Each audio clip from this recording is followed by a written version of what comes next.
بسم اللہ الرحمن الرحیم، اللہم صلی علی محمد وعلی آل محمد۔ السلام علیکم ناظرین، جیسا کہ آپ نے سنا ہوگا جو بائیڈن صاحب کا ایک بیان آیا پاکستان کے ایٹمی اثاثوں کے حوالے سے، تو نارملی ہوتا یہ ہے جی کہ ہمارے جو ایشیا کے ملک ہیں یا باقی دنیا کے دوسرے بھی ملک ہیں، اس میں کوشش ہوتی ہے انسان کی کہ جیسے جیسے وہ بزرگی میں جو ہے نا وہ اس ایج میں داخل ہوتا جائے تو وہ جو ہے نا آگے جانے کی اوپر سے اللہ تعالیٰ کی یا جو بھی جس مذہب کو بھی فالو کرتا ہے اس میں کوشش ہوتی ہے کہ وہ ریلیجیس ہوتا جائے اور اپنی جو ہے نا وہ آخرت کو سوارے۔ پر یہ واحد انسان ہے جی جس کا وجہ پیدائش ہی یہ محسوس ہوتی ہے کہ وہ پیدا ہی ذلیل ہونے کے لیے ہوا ہے۔ تو اس لیے جی پہلے تو ہم دل کی گہرائیوں سے جو ہے نا جو بائیڈن صاحب کو کہنا چاہیں گے سر آپ کا دور فٹے منہ، اس سے برے الفاظ استعمال اور دوسری بات آ جائیں جی کہ جیسے ساکھدار صاحب بھی امریکہ میں اور IMF سے ان کے جو ہے نا وہ مذاکرات بھی، امریکن حکام سے بھی ملاقاتیں، UK میں بھی، انگلینڈ میں بھی جو ہے نا وہ نواز شریف صاحب سے ملاقاتیں، نواز شریف صاحب کی ملاقاتیں، اور سارا کچھ چل رہا ہے وہ سارا سامنے آپ کے۔ پھر اس کے بعد ہم یہ دیکھتے ہیں سارا کچھ ہونے کے بعد اپنے رجیم چینج کے بعد لائے ہوئے لوگوں کے ہوتے ہوئے یہ بیان دینے کی ضرورت کیا پڑی۔ دو چیزیں جب عمران خان صاحب شروع سے کہتے تھے اور ہر بندے کو بھی یہ سمجھ آنا شروع ہو گئی کہ ان کو لایا ہی اسی لیے گیا ہے کہ جو پاکستان امریکہ کے کیمپ سے نکل کے رشیا کے کیمپ میں جا رہا ہے اس کے لیے ان کو اپنے پٹھو چاہیے تھے، امپورٹڈ حکومت آگے لے آئے۔ پھر یہ سوال پیدا ہوتا نا کہ حکومت ان کی اپنی ہے تو پھر ایسا بیان کیوں دیا؟ تو اس میں دو چیزیں ہیں جی، ایک تو یہ ہے کہ اب ان کو بھی پتا چل گیا کہ یہ مزید نہیں رہنا، انہوں نے، ان کے پاس اتنا ٹائم نہیں ہے، تو ان کو ڈس اون کر لیا جائے، ان کو جو ہے نا فارغ کیا جائے۔ اور دوسری صورت یہ ہے کہ پاور اب وہ خان صاحب کو خود تو مرضی سے دینے سے رہے،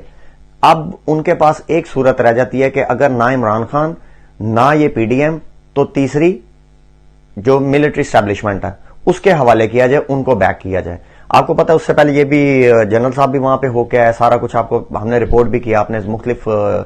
یوٹیوبر سے بھی سنا، میڈیا پہ بھی سنا، فرنٹ لائن میڈیا پہ بھی کہ یہ کچھ ہوا۔ تو یہ چیزیں اس ڈائریکشن میں جاتی نظر آ رہی ہیں جہاں پہ پولیٹیکل پارٹیز کو سپورٹ چھوڑ کے اسٹیبلشمنٹ کو سپورٹ کیا جائے۔ اب اس پہ آگے بلاول زرداری صاحب نے، کیونکہ وزیر خارجہ ہیں، ان کی خارجہ پالیسی ان کے پاس ہے، تو ان پہ یہ ایک بیسیکلی فیلئر ان کا آیا۔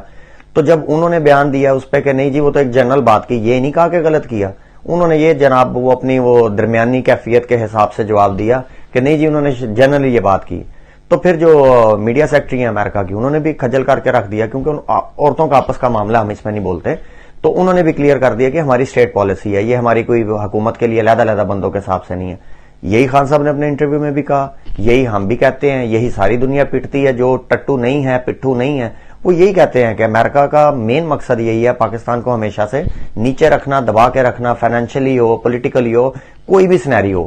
تو وہ چاہتے یہی ہے کہ پاکستان نہ ڈیولپ ہو، نہ ترقی کرے، اور جو ہم کہیں وہ ہم کرتے رہیں۔ اب آئیں جی اس طرف کہ اب جو سچویشن بن رہی ہے، آپ نے کچھ دن پہلے، ایک دو دن پہلے شہباز شریف صاحب کو بھی بیان دیتے سنا، یہ جو گئے ہوئے تھے تاجکستان وغیرہ ان سائڈ پہ گئے ہوئے تھے، کنٹری میں تھی، میٹنگز وغیرہ تھیں اور ایک سمٹ وغیرہ تھا، اس میں بڑا جی دلیروں کی طرح شہباز شریف صاحب نے کہا جی ہم انڈیا کی جو ہے نا پالیسیز ایسی ہیں، دشمنی ہے، یہ ہے وہ ہے۔ کچھ عرصہ پہلے ویڈیو لیکس ہو رہی ہیں، آڈیو لیکس ہو رہی ہیں کہ جی ہم جو ہے نا ادھر سے منگا لیتے ہیں، یہ چیز مشین منگا لیتے ہیں، یہ مریم نواز کے جو ہے نا وہ داماد کے لیے، اور پھر اوپنلی بیان کہ ہم سب سے دوستی چاہتے ہیں، ہماری ساڑیاں بھی تقسیم ہوئی ہیں، شادیوں میں بھی شرکتیں ہوئی ہیں، مطلب بڑے اچھے ریلیشن ہے، تو ایک دم یہ موو کیسی آئی؟ اب یہ میرا خیال ہے ذاتی کہ یہ جو اب آگے سچویشن پاکستان میں پولیٹیکل بننے جا رہی ہے، تو یہ اب وہ والا بیانیہ جو ہے نا وہ دینا چاہ رہے ہیں جو عمران خان کا ہے، اینٹی امریکن اور اینٹی انڈین جو پالیسیز ہیں پاکستان کو لے کے، مطلب پوری کنٹری سے نہیں، کنٹریز کے ساتھ نہیں، پالیسیز کو لے کے۔ اب یہ وہ بیانیہ بنانا چاہ رہے ہیں کہ ہم کہیں جی کہ ہم نے بھی پاکستان کے حق میں فیصلے کیے، ہم کسی کے جو ہے نا وہ کہنے پہ نہیں چلتے، یہ وہ، لیکن مین وہی آ جاتی ہے چیز، آ کے آپ جتنے مرضی بیانیے بنانے کی اب کوشش کر لیں، اٹس ٹو لیٹ۔ مطلب اب عوام کو پتا ہے، ساروں کو پتا ہے کہ آپ کے ساتھ کیا ہونا ہے اور آپ کی اصل ورتھ کیا ہے، تو اس لیے جو مرضی بیانیاں بنانے کی کوشش کرتے رہیں، ان کو حاصل فی الحال اس سے کچھ نہیں ہونا۔ اب آجے جی ان کو جلدیاں پڑی ہوئی ہیں، کیونکہ اب ایک مہینے بعد جو ہے نا تقریباً ایک مہینے سے کچھ دن اوپر ہے، نیا آرمی چیف آنا ہے، اس کے لیے ایک پروسیجر ہوتا ہے، سمری موو ہوتی ہے، پھر اس کے اوپر ورکنگ ہوتی ہے اور ایک نام فائنل ہوتا ہے، نوٹیفیکیشن ہوتا ہے۔ اب ان کو جلدی یہ ہے کہ کسی طرح جو ہے نا وہ سمری جو ہے نا ایک وہ موو ہو جائے تاکہ اس کا نوٹیفیکیشن کر دیں۔ تو اول تو وہ سمری موو ہوتی نہیں لگ رہی، کیونکہ جو ہے نا وہ آپ کو ہم نے اس پچھلی ویڈیو میں بھی بتایا کہ اگلا جو فنی صاحب ہے وہ تیاری پکڑ کے بیٹھا ہوا ہے، تو خیر اس کا کیا حالات بنیں گے، کیا ہوتا ہے بعد میں، وہ ایک علیحدہ چیز ہے۔ خان صاحب نے بھی لاسٹ انٹرویو میں کہا کہ ہمیں اعتراض نہیں ہے، کیونکہ خان صاحب نے ایک چیز کنفرم ہے، ان لوگوں کو بے شک کچھ اور نہ ہوتا ہوا خان صاحب ان سے جا کے پیپر لے کے ہاتھ سے پھاڑ دیں،